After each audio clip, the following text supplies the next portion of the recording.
একটা চায়ের দোকানে দুইজন বন্ধু গল্প করতেছিল এবং এই দুই বন্ধু বিভিন্ন বিষয়ে আলাপ করছে এবং নিজেদের ইনকাম নিয়েও আলাপ আলোচনা করছে। যে একই সময় আরেকটা লোক ওই চায়ের দোকানে ঢুকছে। তো ওই লোক চায়ের দোকানে ঢুকেই ওভারহার্ড করছে, কানে কানে শুনছে যে ওইখানে দুইটা ছেলে টাকা পয়সা নিয়ে আলাপ আলোচনা করতেছে। তো এই লোক কিউরিয়াস হয়ে ওই দুই বন্ধুর একজনকে জিজ্ঞেস করেছে যে ভাই আপনি দিনে কত টাকা ইনকাম করেন? তো ওই ছেলে, যে দুই বন্ধুর এক বন্ধু যে কথা বলছিল, সে বলছে যে আমার দিনে ইনকাম প্রায় $50 মতো। তো এই লোক বলছে দিনে ইনকাম $50, তার মানে মাসে আপনার ইনকাম প্রায় $1500। তো ওই ছেলে বলছে হ্যাঁ। তখন এই লোক যে মাত্র চায়ের দোকানে ঢুকছে সে বলছে যে আমি একটা পডকাস্ট শুরু করব, আপনি আসেন আমার পডকাস্টে, আপনি আমার প্রথম গেস্ট এবং আমার পডকাস্টের টাইটেল হবে কিভাবে মাসে $1500 ইনকাম করা যায়। তখন এই ঠিক চায়ের দোকানের পাশেই একটা ঝালমুড়িওয়ালা বসেছিল, যে ঝালমুড়িওয়ালা দিনে 5000 টাকার সেল করে, প্রত্যেক ঘন্টায় প্রায় 10 থেকে 20 প্যাকেট ঝালমুড়ি বিক্রি করে এবং প্রত্যেক প্যাকেট 10 থেকে 20 টাকা এরকম। তো দিনে প্রায় 5000 টাকার বিক্রি হয়, বা ইংরেজিতে বললে দিনে প্রায় $50 মতো বিক্রি হয়। তো উনি একজনকে ঝালমুড়ি বেচতেছিল, উনি ওটাকে বললো যে মামা এই ছেলেটা $1500 ইনকাম করে, ওকে পডকাস্টের জন্য ডাক দিল, আমিও তো $1500 ইনকাম করি, আমার দিনে 5000 টাকার ঝালমুড়ি বিক্রি হয়, তো আমার মাসে প্রায় $1500 আশপাশে হয়, আমাকে কেন ডাকে না কেউ? যে ঝালমুড়ি কিনতেছিল সে বললো যে আপনাকে ডাকেন না কারণ আপনি ইনকাম করেন দিনে 5000 টাকার, আর এই ছেলে ইনকাম করে দিনে $50। দুইটা শুনতে একই মনে হয় কিন্তু দুইটা আসলে এক না। এই গল্পটা আমি আপনাদের এই জন্য বললাম কারণ আমরা অনেকে ডলারকে ওভার ভ্যালু করি। আমি সবসময় মানুষকে বলে আসছি যদি আপনার ইনকাম হয় মাসে $1000, সেই ক্ষেত্রে আপনার ডলারের আশা বাদ দিয়ে বাংলাদেশি টাকার দিকে যাওয়া উচিত, কারণ $1000 ইন্টারন্যাশনাল স্ট্যান্ডার্ডে কোনো টাকা না। $1000 যদি কারো ইনকাম হয়, বা আমেরিকায় $12000, $1000 মাসে, সো বছরে $12000 ইনকাম যদি কারো হয়, সে আসলে হোমলেসের পর্যায়ে পড়ে। আপনারা একটু গুগল করে দেখেন। বাংলাদেশে আমরা ওভার গ্লোরিফাই করি, বাট বাংলাদেশে আমরা জাস্ট ডলারের নেশায় বুঝি না যে $1000 আসলে টাকার অঙ্কতে অত বড় টাকা না। সো আমি চাই এই জিনিসটা আপনারা একটু ভাবেন। আজকের ভিডিওতে আমরা কিছু আইডিয়াস নিয়ে কথা বলবো, যে আইডিয়াসগুলো স্টুডেন্টরা ইমিডিয়েটলি ইমপ্লিমেন্ট করতে পারে টু স্টার্ট মেকিং মানি। চলুন শুরু করা যাক। 1 নম্বর লিস্টে থাকবে 3টা ট্র্যাডিশনাল টিউশনি, অথবা আপনি এখানে বসাইতে পারেন কোনো একটা কফি শপে পার্ট টাইম জব, বা এনি প্লেসে পার্ট টাইম জব। কোন জায়গায় ইম্পর্টেন্ট না, পার্ট টাইম জব। এখানে স্টুডেন্টরা ভুলটা কি করে আমি আপনাদের বুঝাই বলি। স্টুডেন্টরা ভুলটা যেটা করে সেটা হলো তারা ভাবে যে একটা টিউশনি আমি করতেছি, এই টিউশনিটা আমাকে মাসে 5000 টাকা দিচ্ছে, তাহলে আমি এক কাজ করি, আমি 10টা টিউশনি খোঁজার চেষ্টা করি, তাহলে আমার মাসে ইনকাম হবে 50000 টাকা। 50000 টাকা তো খুব ভালো টাকা। সো একটা টিউশনি করলে 5000, 10টায় 50000, আমি 10টা টিউশনি করি, আমার জীবন সেট। ভুলটা যেটা হয় সেটা হলো ওই 50000 টাকার চক্করে পড়ে আপনার যদি 50000 টাকা ইনকাম হওয়া শুরুও হয়, আপনার ওই পার্ট টাইম ব্যাপারটা আর থাকে না, ওটা ফুল টাইম হয়ে যায়। ওটা যখন ফুল টাইম হয়ে যায়, টিউশনি এমন একটা জিনিস যেখান থেকে আপনি গ্রো করতে পারবেন না। টিউশনি করে কেউ নতুন কিছু শিখে না, বা পার্ট টাইম জব করে কেউ অনেক আহামরি নতুন কিছু শিখে না। তো এই 50000-এর চক্করে পড়ে আপনি পার্ট টাইমকে ফুল টাইম যেহেতু বানায় ফেলছেন, আপনার হাতে এখন আর এক্সট্রা সময় নাই। এক্সট্রা সময় যেহেতু আপনার নাই, তো আপনি কোনো বিজনেস দাঁড় করানোর ক্ষেত্রে, বা নিজের নলেজ বাড়ানোর ক্ষেত্রে, বা নিজের স্কিল বাড়ানোর ক্ষেত্রে সময় দিতে পারতেছেন না। তো এই 50000-এর চক্করে পড়ে আপনার পুরো জীবনে যে আপনি মাসে 5 লাখ 10 লাখ টাকা কামাই করতে পারতেন, ওই অপরচুনিটিটা পুরো নাই হয়ে যাবে। কোনোদিন আপনি ওটা করতে পারবেন না, জাস্ট বিকজ আপনি শর্ট টার্মে 50000 টাকার দিকে দৌড়াইছেন। তো আপনার হাতে অপরচুনিটি থাকলেও আপনি কখনো 50000-এর দিকে যাবেন না, আপনি হাইস্ট 10,000, 20,000, 25,000-এর দিকে যাবেন। ওইটা পার্ট টাইমে থাকবে, যাতে করে আপনার হাতে এনাফ সময় থাকে, যাতে আপনি ওই এনাফ সময়টা দুইটা কাজে, হয় নিজের স্কিল বাড়ানোর ক্ষেত্রে, অথবা নিজের নলেজ বাড়ানোর ক্ষেত্রে, অথবা একটা ব্যবসা দাঁড় করানোর ক্ষেত্রে আপনি ইনভেস্ট করবেন। অলওয়েজ রিমেম্বার, আপনার মেইন ওয়েলথ আসবে আসলে ব্যবসা বানানোর দিয়ে। আপনার মেইন ওয়েলথ কখনো আসবে না আপনার সময়কে বিক্রি করে টাকা ইনকাম করা দিয়ে। তো সময়কে আমি বিক্রি করব টাকা ইনকাম করার জন্য, বাট বেয়ার মিনিমাম। যখন আমার মনে হবে যে আমার এনাফ টাকা হয়ে গেছে বাঁচার জন্য, তখন আমি আর আমার এক্সট্রা সময় দিব না। আমার এক্সট্রা সময়টা আমি তখন এই সাইডে দিব, যাতে করে আমার গ্রোথটা এক্সপোনেনশিয়াল হয়। Second, freelancing. Freelancing is glorified চাকরি। আপনি যদি প্যাসিভ জার্নালের স্টুডেন্ট হয়ে থাকেন, আপনি দেখবেন ফ্রিল্যান্সিং নিয়ে আমাদের একটা বিশাল কোর্স আছে, যেখানে আমরা 30 থেকে 35টা স্কিল শেখাইছি। বলে যে কোনো একটা স্কিল যদি আপনি শিখেন, আপনি ফ্রিল্যান্সার হিসেবে কাজ শুরু করতে পারবেন। ওখানে মার্কেট প্লেস নিয়েও ডিটেল ভিডিও আছে। সব স্কিল শিখবেন ফার্স্টে ওই 30টার ভিডিওর কোনো একটা দেখে, এবং তারপর মার্কেট প্লেসের ভিডিওগুলো দেখে আপনি কোনো একটা মার্কেট প্লেসে যাবেন। 2টা মার্কেট প্লেসে মেনলি যাওয়া যায়, হয় আপওয়ার্ক অথবা ফাইবার। 2টার কোনো একটা আপনি যাবেন, মার্কেট প্লেসে যেয়ে আপনি ফ্রিল্যান্সিং শুরু করবেন। বলতে অনেক সহজ, আসলে করতে একদমই এরকম সহজ ব্যাপার না, অনেক সময় লাগে। বাট যেই কারণে আমি এত সিম্পলিফাই করে বলতেছি, কারণ আমি চাই না যে ফ্রিল্যান্সিংও আপনার এন্ড গোল হোক, কারণ ফ্রিল্যান্সিংও কিন্তু আসলে চাকরি। অনেক মানুষ বাংলাদেশে আমি ফ্রিল্যান্সার, আমি নিজের সময়ে কাজ করি, এরকম ঢং করার কারণে অনেকে ধরে নিছে যে ফ্রিল্যান্সিং মানে মনে হয় খুব আহামরি জিনিস। এটা আসলে এমন কোনো আহামরি জিনিস না। এটা মেইনলি একজন বসের বদলে আমার 20টা বস থাকবে, 20টা বস আমাকে 20টা প্রজেক্ট দিবে। 20টা বস পৃথিবীর বিভিন্ন দেশে আছে, এই কারণে ওরা আমাকে অন্য কারেন্সিতে টাকা দিবে। যেহেতু বাংলাদেশের ডলারের টাকার মান অনেক কম, অন্যান্য কারেন্সি টাকার মান বেশি, তো ওরা যখন $1 দেয় আমি তখন 100 টাকা পাই, আমার একটু ভালো লাগে। বাট ফ্রিল্যান্সিংও কিন্তু আপনার টাইমের এক্সচেঞ্জেই আপনি টাকাটা পাচ্ছেন। ফ্রিল্যান্সিং আপনাকে আহামরি ক্রেজি রিচ বানাই দিবে না। ফ্রিল্যান্সিং করে 20 কোটি টাকা একা একা জেনারেট করে ফেলছে এরকম মানুষ বাংলাদেশে নাই।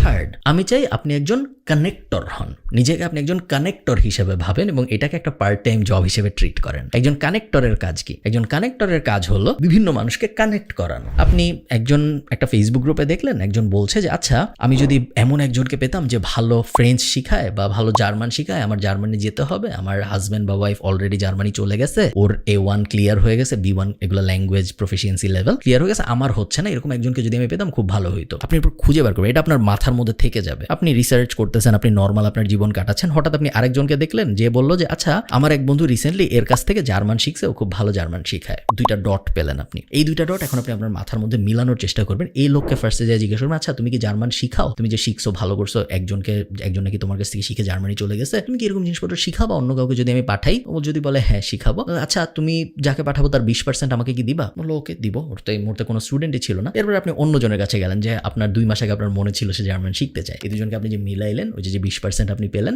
ওটা হলো আপনার কমিশন। সো কানেক্টর, অনেকে বলবে অ্যাপয়েন্টমেন্ট সেটলার। কানেক্টর আমার মতে খুব কুল একটা বিজনেস এবং প্রত্যেকটা স্টুডেন্টেরই এটা পার্সু করা উচিত, কারণ এটা মাল্টি ডাইমেনশনাল, এটা অনেক অ্যাঙ্গেলে হতে পারে। এটা একটা এক্সাম্পল আমি দিলাম আপনাদের। আর একটা অবভিয়াস এক্সাম্পল হতে পারে, আপনি বিভিন্ন ফেসবুক পেজকে মেসেজ দিয়ে বললেন যে তোমাদের কি মার্কেটিং এর হেল্প লাগবে? যদি বলে হ্যাঁ লাগবে, আপনি তো মার্কেটিং এর কিছু জানেন না, আপনার জানা জরুরি না, আপনি তখন ওই লাগবের ইনফরমেশনটা নিয়ে একটা এজেন্সিকে দিবেন, দিয়ে বলবেন যে তোমার মার্কেটিং এর সার্ভিস লাগবে বলেছে আমাকে, ও যদি তোমার ক্লায়েন্ট হয় তুমি আমাকে প্রথম মাসের 15% দিও বা 10% দিও। আরেকটা অ্যাঙ্গেল হয়ে গেল। এরকম মাল্টি ডাইমেনশনাল অ্যাঙ্গেল কিন্তু আপনি খুঁজে বের করতে পারেন এবং এই অ্যাঙ্গেলগুলো খুঁজে বের করে ডটগুলা কানেক্ট করার যে জবটা, ওটাকেই আমি বলতেছি একজন connectors job. It's a business. So eventually আপনি এটা গ্রো করতে পারবেন এবং আপনার জায়গায় একজন মানুষকে সিইও হিসেবে বসায় দিয়ে আপনি মুভ অন করতে পারবেন। এবং এই কারণে আমার এই জিনিসটা পছন্দ এবং আমার ধারণা এটা যে কোনো মানুষ স্টুডেন্ট অবস্থায় শুরু করতে পারে। Fourth, be a writer for CEO's. আমি জানি না আপনারা জানেন নাকি, বাংলাদেশ হোক ইন্টারন্যাশনালি হোক, সবাই ইনফ্লুয়েন্সার হইতে চায়, সবাই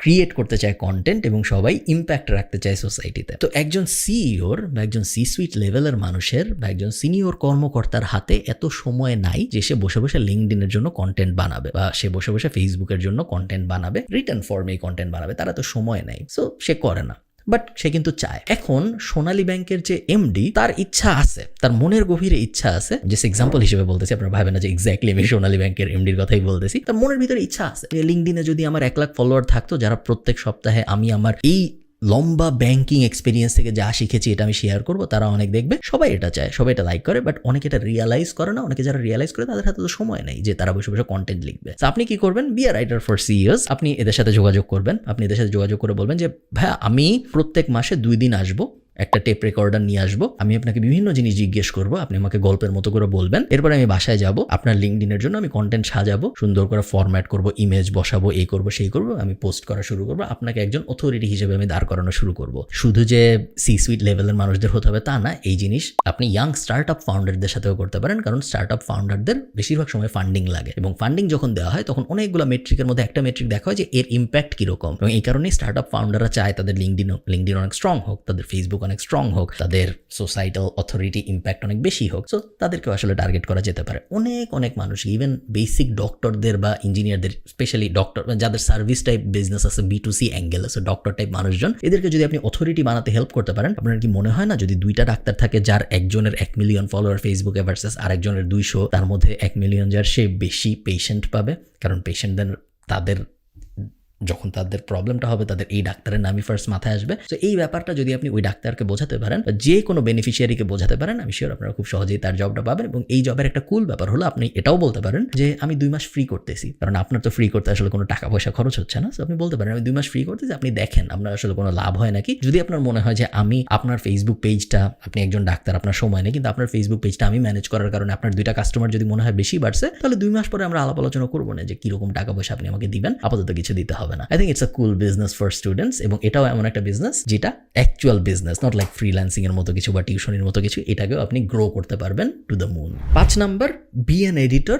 ফর ক্রিয়েটার্স। সো এগেইন এইটা এবং লাস্টেরটা 2টা অনেকটা কাছাকাছি। লাস্টেরটা আমরা বলেছিলাম যে কিভাবে আপনি যারা ইনফ্লুয়েন্স চায় তাদেরকে ইনফ্লুয়েন্স পেতে হেল্প করতেছেন। এটাই আমি বলতেছি যে যারা অলরেডি ইনফ্লুয়েন্সিয়াল তাদের ইনফ্লুয়েন্স বাড়ানোর ক্ষেত্রে আপনি কিভাবে হেল্প করবেন। আমাকে যদি কেউ একজন এসে বলতো যে ভাই এই যে দেখেন আমি গত 8 মাস ধরে টিকটক নিয়ে বিশাল রিসার্চ করছি এবং আমার মনে হয় বাংলাদেশে আমি টিকটক নিয়ে যত কিছু জানি এরকম খুব বেশি মানুষ পাওয়া যাবে না। আমি চাই আপনি আপনার চ্যানেলটা আমাকে দেন, আমাকে পারমিশন দেন, আমি টিকটক চ্যানেল গ্রো করব এবং আমি শিওর আগামী 6 মাসের মধ্যে, গ্যারান্টি তো দিতে পারতেছি না কারণ অ্যালগোরিদম কি করবে এটা কেউ জানে না, বাট আমি মোটামুটি শিওর যে আমি 6 মাসে আপনার টিকটক প্রোফাইলে 1 মিলিয়ন ভিউ এনে দিতে পারবো, 50 মিলিয়ন ভিউ এনে দিতে পারবো, কারণ আমি অলরেডি দেখেন এই 3টা জিনিসে 50 মিলিয়ন ভিউ আনছি। এই কারণের পার্টটা ইম্পর্টেন্ট, এই কারণের পার্টটা অনেক মানুষ মিস করে ফেলে। সো আপনার স্টেপ 1 হলো ফিগার আউট করা যে আপনি কোন ইন্ডাস্ট্রিতে খেলতে চান।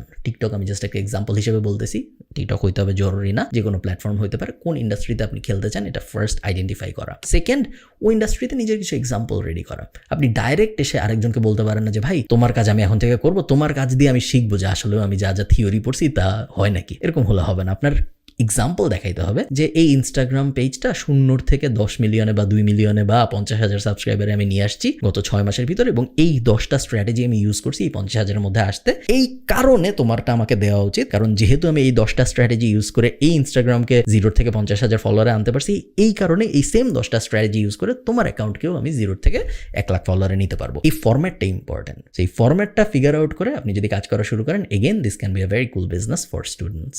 6th, ব্লগিং আমার খুব পছন্দের একটা জিনিস এবং আপনারা যারা প্যাসিভ জার্নালের ইউটিউব চ্যানেল, আমি জানি না দেখেন নাকি কেউ, যদি দেখেন ওখানে দেখবেন আমাদের 2017-18 ব্লগিংয়ের একটা কোর্স আছে ফ্রিলি অ্যাভেলেবল আমাদের প্যাসিভ জার্নাল ইউটিউব চ্যানেলে। ওই ব্লগিংয়ের কোর্সটায় আমি একদম 0 থেকে একটা ব্লগ দাঁড় করায় সেটা থেকে ইনকাম করেও দেখাইছি। ওই কোর্সটা কিন্তু অনেকে পাইরেটেড 100-200 টাকায় বেচে, বাট অনেকে জানেন এটি ইউটিউব চ্যানেলে ফ্রি আমাদের। তো ওই কোর্সটায় যা দেখানো হয়েছে তার অনেক কিছু বদলাই গেছে। প্যাসিভ জার্নালে যারা স্টুডেন্ট আমাদের কোর্সের মেম্বার তারা জানেন যে আপডেটেড কোর্স আছে এবং বা আপনি যখন এই ভিডিও দেখতেছেন তখন হয় আসছে বা হয়তো সামনে আসবে। তো ব্লগিং এর বেসিক প্রিন্সিপাল খুব সহজ, একটা টপিক আইডেন্টিফাই করা, যে টপিকে ম্যাস ইন্টারেস্ট আছে প্লাস নিজের ইন্টারেস্ট আছে, ব্লগ বানানো, সো কন্টেন্ট পাবলিশ করা, এসইও করা এবং তারপরে ওয়েট করা যেন কন্টেন্টটায় ট্রাফিক আসে এবং ট্রাফিক আসার পরে ডিসাইড করা আমি কিভাবে মনিটাইজ করব। সাধারণত 2টা ভাবে মনিটাইজ করা হয় অ্যাফিলিয়েট মার্কেটিং করে অথবা অ্যাড বসায়। আরেকটা উপায় আছে নিজের প্রোডাক্ট সার্ভিস সেল করা, বাট ওটা সাধারণত বেশিরভাগ বাংলাদেশি ব্লগাররা করে না। তারা হয় অ্যাফিলিয়েটের দিকে যায় বা তারা অ্যাডের দিকে যায় বা তারা 2টার দিকেই যায়। তো এই 5টা স্টেপ ফলো করে যে কেউ ব্লগার হতে পারে। আমার মতে very cool business for any students to pursue. Even if you fail, যদি আপনি ফেইলও করেন তারপরেও একটা ব্লগ শুরু থেকে বানানোর এই জার্নিতে আপনি যা যা শিখবেন তা হার্ডলি আপনি অন্য কোনো কিছু একদম 0 থেকে দাঁড় করাতে যে শিখবেন। সেই কারণে আমার মনে হয় সবারই নিজের জীবনে কোনো পর্যায়ে একটা ব্লগ বানানোর চেষ্টা করে দেখা উচিত যে সে আসলে পারে নাকি। লাস্ট আমাদের লিস্টে হলো স্টার্টিং আ ন্যাশনাল ড্রপশিপিং বিজনেস। ড্রপশিপিং এর কনসেপ্টের সাথে আপনারা যারা পরিচিত না, ড্রপশিপিং মানে হলো একজন মানুষ একটা প্রোডাক্ট বা সার্ভিস বেচে, আমার কাছে ওই প্রোডাক্ট বা সার্ভিসটা নাই, বাট আমি ওটা আবার বিক্রি করি এবং যখন আমার কাছে কোনো একটা অর্ডার আসে আমি ওর কাছ থেকে একটা অর্ডার দিয়ে পাঠিয়ে দিই। সো মনে করেন আমি ঠিক করলাম আমি আজকের থেকে ক্যাননের ক্যামেরা বেচবো, তো আমার বাসায় তো ক্যাননের ক্যামেরা নাই এক্সট্রা বেচার জন্য, আমি একটা ফেসবুক পেজ খুললাম, আমি ক্যাননের ছবি আপলোড করলাম, ছবি তো গুগল করলেই পাওয়া যায়, আমি মার্কেটিং করা শুরু করলাম। প্যাসিভ জার্নালের ইউটিউব চ্যানেলে মার্কেটিং নিয়ে একটা ফ্রি কোর্স আছে, ওটা দেখে আমি মার্কেটিং করা শুরু করলাম। এখন আমার কাছে একটা ক্যাননের অর্ডার আসছে, এখন আমি কি করব? আমি অ্যাকচুয়াল যে ক্যানন বেচে তার কাছ থেকে অর্ডার দিয়ে ওই কাস্টমারকে পাঠিয়ে দিব। আমাকে যে অর্ডার দিছে তার কাছ থেকে আমি টাকা পাইছি, আমি বলছি যে ভাই ওয়েট করেন 7 দিনের মধ্যে আপনার কাছে ক্যামেরা চলে যাবে। এরপরে অ্যাকচুয়াল যে ক্যামেরা বেচে তার কাছে যে আমি বলছি যে ভাই এই ঠিকানা একটা ক্যামেরা পাঠান, আমি টাকা দিয়ে দিচ্ছি। এই কনসেপ্টটাকেই বলা হলো ড্রপ শিপিং এবং আমি মনে করি এই জিনিসটা আপনারা অনেক কিছু নিয়ে করতে পারেন। বাংলাদেশি অনেক টি শার্ট কোম্পানি আছে যাদের easily T shirt drop ship করা সম্ভব। বাংলাদেশে অনেক মধুর কোম্পানি আছে, শাড়ির কোম্পানি আছে, বইয়ের কোম্পানি আছে, কোম্পানির কোনো অভাব নেই যাদের সবার উপরে আপনি একটা ড্রপ শিপিং লেয়ার বসাইতে পারেন। আপনার ওই প্রোডাক্ট ধরতে হবে না কোনোদিন, আপনার ওই সার্ভিস ধরতে হবে না কোনোদিন, বাট খুব কুল এবং ইজি উপায়, একদম সহজ ডাল ভাত পদ্ধতিতে আপনি ওই বিজনেসের উপরে একটা ড্রপশিপ লেয়ার বসায় ওই বিজনেসেরও লাভ, কারণ ওদের কাস্টমার বাড়তেছে, ওদের অর্ডার বাড়তেছে, এবং আপনারও লাভ কারণ আপনার এমন কোনো আহামরি কষ্ট করতে হচ্ছে না এরকম একটা বিজনেস দাঁড় করাইতে, কারণ আপনি আসলে মার্কেটিং ছাড়া এবং বেসিক লেআউট বিল্ডিং ছাড়া তেমন কিছু করতেছেন না। না আপনি ডেলিভারি দিচ্ছেন, না আপনি প্রোডাক্ট স্টক করতেছেন, সো আপ ফ্রন্ট খরচ হচ্ছে না আপনার খুব বেশি, আপনি জাস্ট মার্কেটিং করতেছেন, আপনি জাস্ট একটা বেসিক স্টোর ফ্রন্ট বানাইছেন। সো আমি চাই আপনার এই ব্যাপারটা নিয়ে একটু এক্সপ্লোর করেন। আমার ধারণা বেশিরভাগ স্টুডেন্ট, একটু যারা বড় স্টুডেন্টস যারা ইউনিভার্সিটিতে পড়তেছেন অলরেডি এবং আমার ভিডিও দেখেন, তাদের জন্য আমার মতে national drop shipping up front store type একটা সলিউশন বানানো এবং তারপর বিভিন্ন প্রোডাক্ট বা সার্ভিস ট্রাই করা বাংলাদেশের মার্কেটের জন্য বেশ মজার একটা অভিজ্ঞতা হতে পারে। এই তো এগুলো আমার মতে খুব ইন্টারেস্টিং কিছু উপায় স্টুডেন্টদের টাকা আয় করার জন্য। আবারও আমি মেইন ফিলোসফিটা বলে রাখি আপনাদের, অবশ্যই এন্ড গোল হইল বিজনেস দাঁড় করানো। এন্ড গোল এইটা না যে ইমিডিয়েটলি আমি কত বেশি টাকা আয় করতে পারি, এন্ড গোল হইল প্রপার ফরম্যাটে প্রপার বিজনেস দাঁড় করানো, যেন ইভেনচুয়ালি আমার অনেক টাকা আয় রোজগার হয়। এই ব্যাপারটা আপনারা ভুলবেন না। ভালো থাকেন, সবার সাথে দেখা হবে পরে কোনো একটা ভিডিওতে। টাটা।